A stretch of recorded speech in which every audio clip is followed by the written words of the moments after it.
All right, everybody, welcome back to the #1 television show in the history of the universe. I am Brian Lee Durfee, author of The Forgetting Moon, The Blackest Heart, and The Lonesome Crown, all three books published by Simon & Schuster's Saga Press.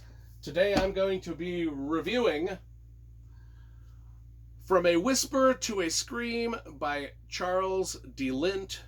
This book came out in 1992. And it is the first book he ever wrote in the Newford series of about 15 books that he's got based off of that, the fictional town of Newford.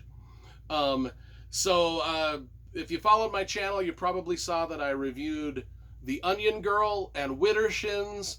Both of those books were set in the fictional town of Newford. And at that point, I was like, I should probably just reread and review all of the Newford books in order of publication rather than randomly. So we're going to go through and we're going to start from the beginning and review all of the Newford books in order of publication. And it starts with From a Whisper to a Scream. Now, I do have my entire Charles de Lint collection over here. Probably got, 30 or some odd books of his. And if you've seen any of my other Charles de Lint videos, you know that he's a good friend of mine. He signed most of my copies of the books and yada, yada, yada. Just a good dude, great books. What is Newford? So Newford is a fictional town. It's kind of got supernatural things going on in it. I consider it to be sort of like the Buffy the Vampire Slayer universe. It's kind of like Charles de Lint was the grandfather of urban fantasy, like all the Dresden Files kind of stuff, kind of sprung from what Charles de Lint started in the late 80s and early 90s. And he's kind of just a great trailblazer in the field. So let's talk about the cover first, because I love graphic design and cover illustration. This cover, I like the cover, but I don't like it. I like the fact that we went with a black and white pen and ink. It might even be scratchboard illustration by Patrick Arrowsmith, who's a great artist. And it's just got this punk girl sitting on the ledge of a building. It's a nicely designed book. It's just the only thing that I don't like is the typeface is hard to read. And it's kind of like over the top of it. I almost think they should have just done more of a bold thing at the bottom with the whole title at the bottom so we could see the illustration. It's almost like the typeface and the illustration are canceling each other out. So, Tor Books did all these. That was kind of like they dropped the ball a little bit on this one.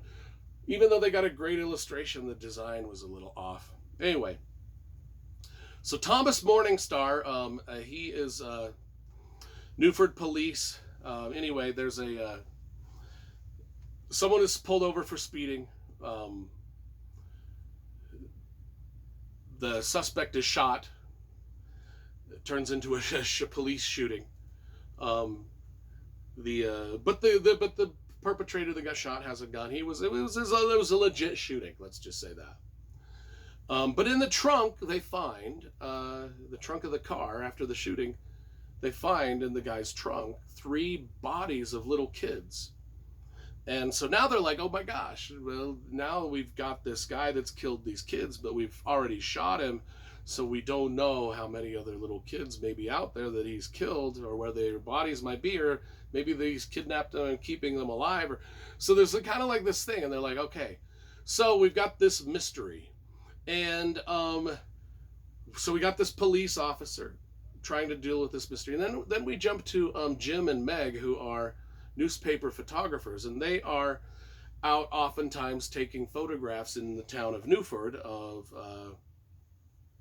the city of Newford, of different things that happen, especially crime photography. That's what they do. And there's a girl named Chelsea who is a young runaway kind of druggie. She's like a stripper / druggie, just a young kid trying to make her way because she was molested as a child and as a runaway and has a lot of problems, and she's just a punk kid, and I'm pretty sure that's her depicted there on the cover. She is at some of these crime scenes, and the photographers start to notice that there's this girl at the crime scenes a lot of the time in the background. How when there's a murder and all the people come out their houses and look around at the police and the sirens, and everybody's kind of gathered around in the city because it's a big city, and people are like, oh, and there's a just she just seems to be there, and so the newspaper photographers are like, there's a connection between this girl, the murders, the dead bodies in the trunk, all of that, and there's a serial killer still out on the loose somewhere. It's just, this book's got a lot of stuff going for it, in that it is, unlike the other Newford novels, there's about of the 15 Newford stories that Charles de Lint's written, there's about 2 or 3 that are just kind of straight up hard-boiled crime fiction books. The rest of them are more like a little more whimsical, like Dresden Files kind of thing, with a lot of supernatural. There's not a lot of supernatural going on in this one. It's more of just a hard-boiled crime story set in this fictional town that Charles de Lint sets most of his stories in. It's really just a hip early 1990s serial killer novel. I don't know how else to explain it. It's got your typical emo goth character that kind of comes in, and it's got a lot of that kind of stuff. It's very good. I mean, I probably did a poor job of describing the plot, but I don't want to get into any more of the details than that. It's quite a bloody book, quite a gruesome book. I would say this is one of the more R-rated Charles de Lint novels. He usually doesn't get too R-rated. He's more PG-13, but this is kind of hard R with the serial killer stuff. And I actually quite liked it. I thought it's pretty good. I give it a 9 out of 10. Solid read, and everybody should get the Charles de Lint collection of books.